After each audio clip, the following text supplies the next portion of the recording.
Talking to oneself is a habit everyone indulges in. We could no more stop talking to ourselves than we could stop eating and drinking. All that we can do is control the nature and the direction of our inner conversations. Most of us are totally unaware of the fact that our inner conversations are the causes of the circumstances of our life. We are told that as a man thinketh in his heart, so is he. But do we know that man's thinking follows the tracks laid down in his own inner conversations? To turn the tracks to which he is tied in the direction in which he wants to go, he must put off his former conversation, which is called in the Bible the old man, and be renewed in the spirit of his mind. Speech is the image of mind. Therefore, to change his mind, he must first change his speech. By speech is meant those mental conversations we carry on with ourselves. The world is a magic circle of infinite possible mental transformations, for there are an infinite number of possible mental conversations. When man discovers the creative power of inner talking, he will realize his function and his mission in life. Then he can act to a purpose. Without such knowledge, he acts unconsciously. Everything is a manifestation of the mental conversations which go on in us without our being aware of them. But as civilized beings, we must become aware of them and act with a purpose. A man's mental conversations attracts his life. As long as there is no change in his inner talking, the personal history of the man remains the same. To attempt to change the world before we change our inner talking is the struggle against the very nature of things. Man can go round and round in the same circle of disappointments and misfortunes, not seeing them as caused by his own negative inner talking, but as caused by others. This may seem far-fetched, but it is a matter which lends itself to research and experiment. The formula the chemist illustrates is not more certainly provable than the formula of this science by which words are clothed in objective reality. One day a girl told me of her difficulties in working with her employer. She was convinced that he unjustly criticized and rejected her very best efforts. Upon hearing her story, I explained that if she thought him unfair, it was a sure sign that she herself was in need of a new conversation piece. There was no doubt but that she was mentally arguing with her employer, for others only echo that which we whisper to them in secret. She confessed that she argued with him mentally all day long. When she realized what she had been doing, she agreed to change her inner conversations with her employer. She imagined that he had congratulated her on her fine work, and that she, in turn, had thanked him for his praise and kindness. To her great delight, she soon discovered that her own attitude was the cause of all that befell her. The behavior of her employer reversed itself. It echoed, as it had always done, her mental conversations with him. I rarely see a person alone without wondering to what conversation piece is he tied. On what mysterious track is he walking? We must begin to take life consciously, for the solution of all problems lies just in this. The second man, the Lord from heaven in all of us, is trying to become self-conscious in the body, that he may be about his Father's business. What are his labors? To imitate his Father, to become master of the Word, master of his inner talking, that he may mold this world of ours into a likeness with the kingdom of love. The prophet said, "Be ye imitators of God as dear children." How would I imitate God? Well, we are told that God calls things that are not seen as though they were seen, and the unseen become seen. This is the way the girl called forth praise and kindness from her employer. She carried on an imaginary conversation with her employer from the premise that he had praised her work, and he did. Our inner conversations represent in various ways the world we live in.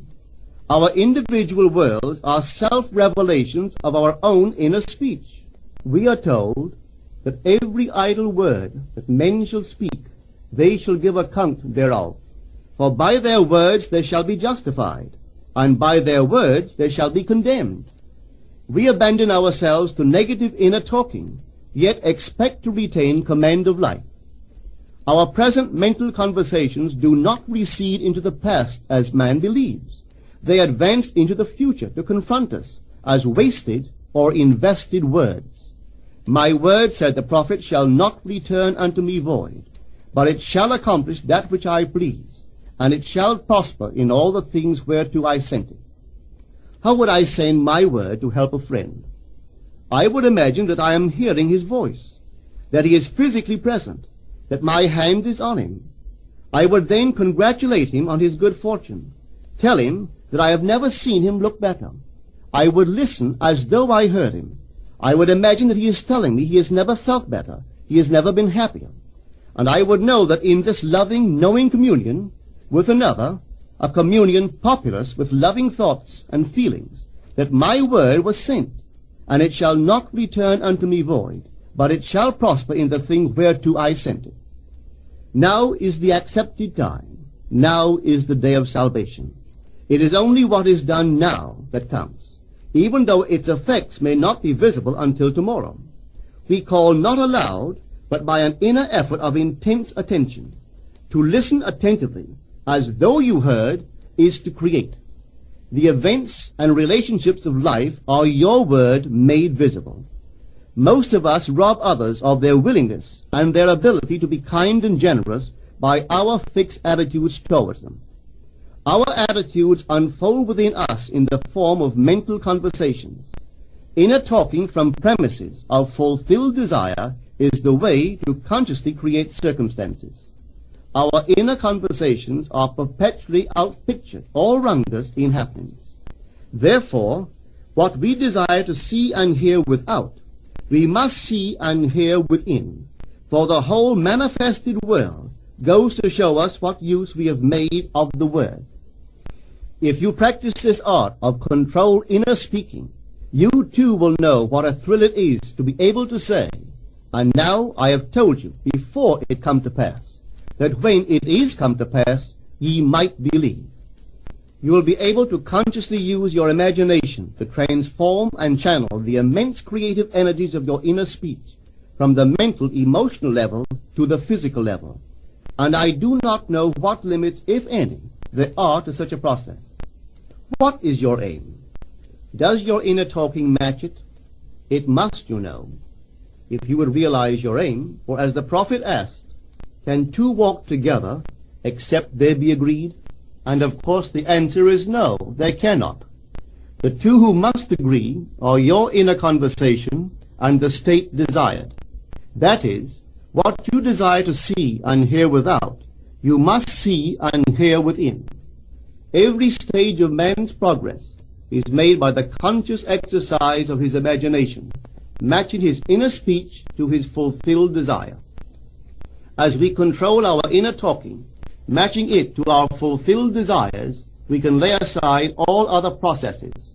Then we simply act by clear imagination and intention. We imagine the wish fulfilled and carry on mental conversations from that premise. The right inner speech is the speech that would be yours were you to realize your ideal. In other words, it is the speech of fulfilled desire. Now you will understand how wise the ancient was when he told us in the Hermetica, there are two gifts which God has bestowed upon man alone and on no other mortal creature. These two are mind and speech, and the gift of mind and speech is equivalent to that of immortality. If a man uses these two gifts rightly, he will differ in nothing from the immortals.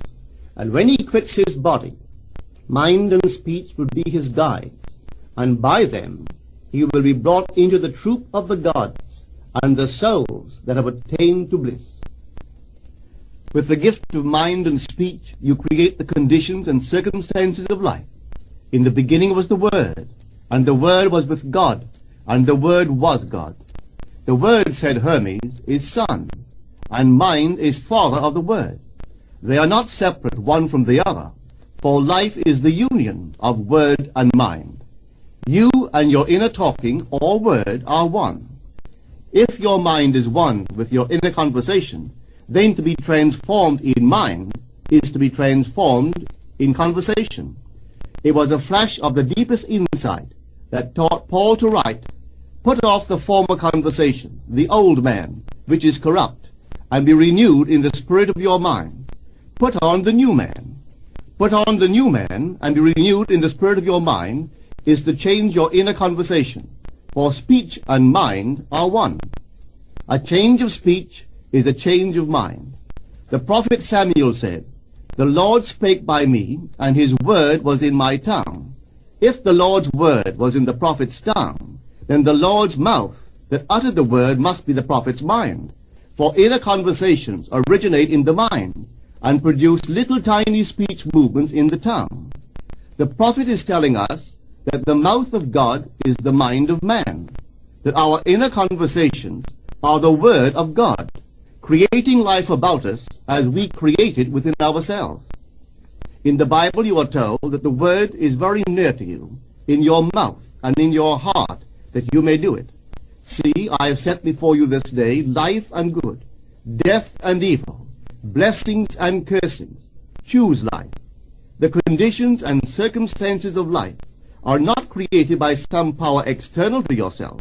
They are the conditions which result from the exercise of your freedom of choice, your freedom to choose the ideas to which you will respond. Now is the accepted time. This is the day of salvation. Whatsoever things are of good report, think on these things. For your future will be formed by the word of God, which is your present inner talking. You create your future by your inner conversations. The worlds were framed by the word of God, that is, your inner talking. See yonder fields? The sesamum was sesamum, the corn was corn, the silence and the darkness knew. So is a man's fate born. For ends run true to origins. If you would reap success, you must plant success. The idea in your mind which starts the whole process going is the idea which you accept as true. This is a very important point to grasp, for truth depends upon the intensity of imagination, not upon facts. When the girl imagined that her employer was unfair, his behavior confirmed her imagination. When she changed her assumption of him, his behavior reflected the change, proving that an assumption, though false, if persisted in, will harden into fact. The mind always behaves according to the assumption with which it starts. Therefore, to experience success, we must assume that we are successful.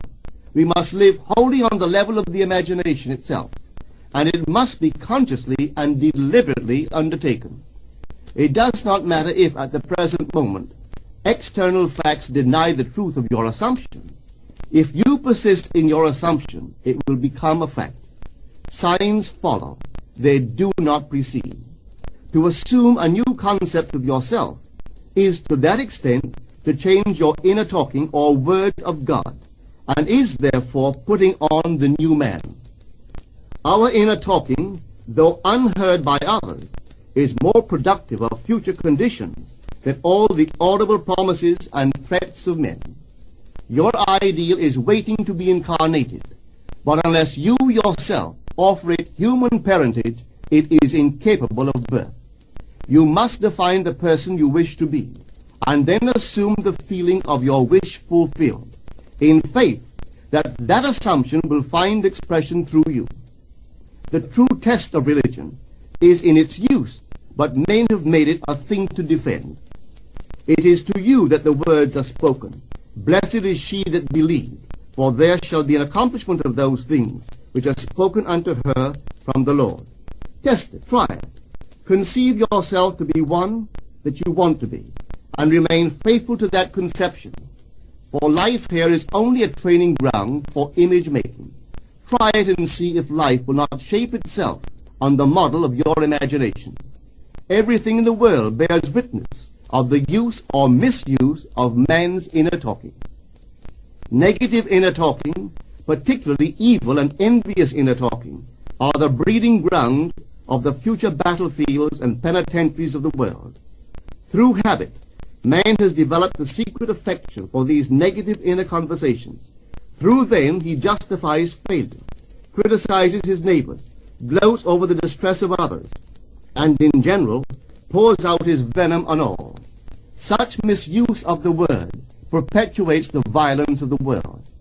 The transformation of self requires that we meditate on a given phrase, a phrase which implies that our ideal is realized, and inwardly affirm it over and over and over again until we are inwardly affected by its implication, until we are possessed by it.